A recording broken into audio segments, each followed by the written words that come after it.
Don Bosco School Naupangte in Van Lam Thiam kha in thil ken khatu idea nge kan zon ma sateng chawanal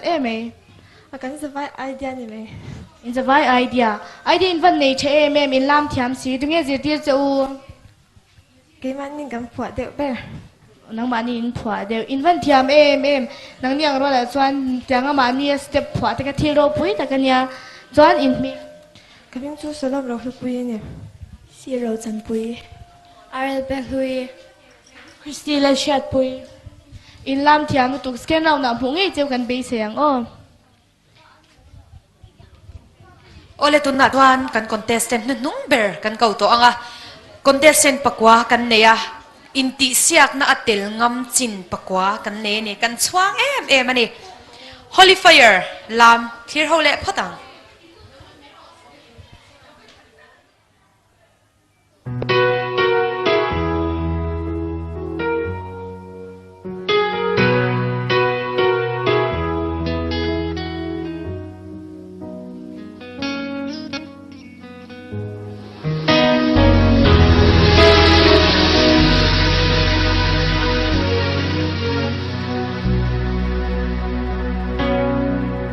I không ai cross con zo in I rong bo lam tuang ka chui Kong wam le ha dam Tang te po om chi Kong ha thang le ra chia Min shuai po hianin I rin nom zia min muti le chi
holy fire te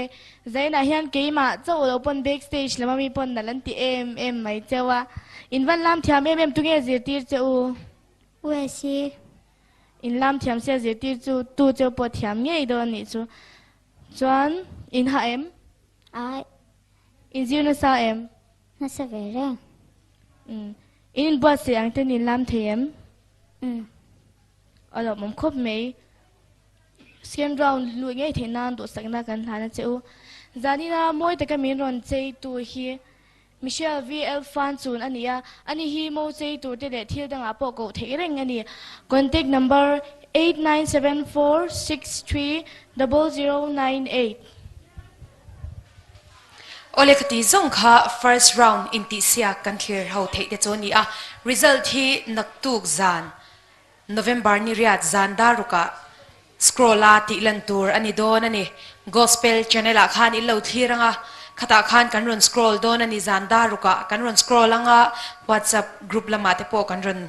inhriattir don ya tin second round hi November ni som pakhat zir top zana SSA Hall Council venga nei chun zom le bok tur ani e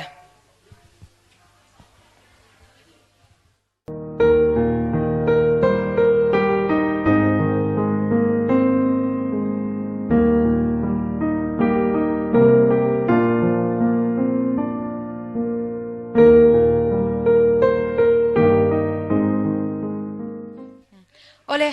zanina hian kan sei to ang khan kan contestant te hian loman an dong vek don an vai na tel zong zong hian loman an dong vek don ani an loman hi MNJ longtlai bazar te na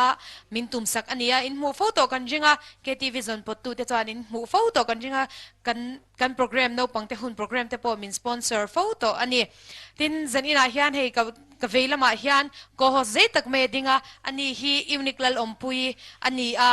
ani hi kan shat theidan tur chuang kum sang ni pariat kuma chimtuipui district ina talent show an buat saya khan pakhat na ani a alama khati hunlai khan kumriat mi chawlani a heituna chan nula fel tak me mer chatak me ron ni ta a hos zai tak me ron ni chun som a ron ni chun zom thawa kan lom hle me ni chane ka bula hian kan zan in bi katana kan guest judge PCC zampui nula CC zampui tila fuzok ome ani hi helai huna longtlai huna college assistant professor in ron oma kan lom hle me zanina kan som na te minti hlotlin sak theya zanina he kan contestant te lom man hi ani hian min pek sak don ani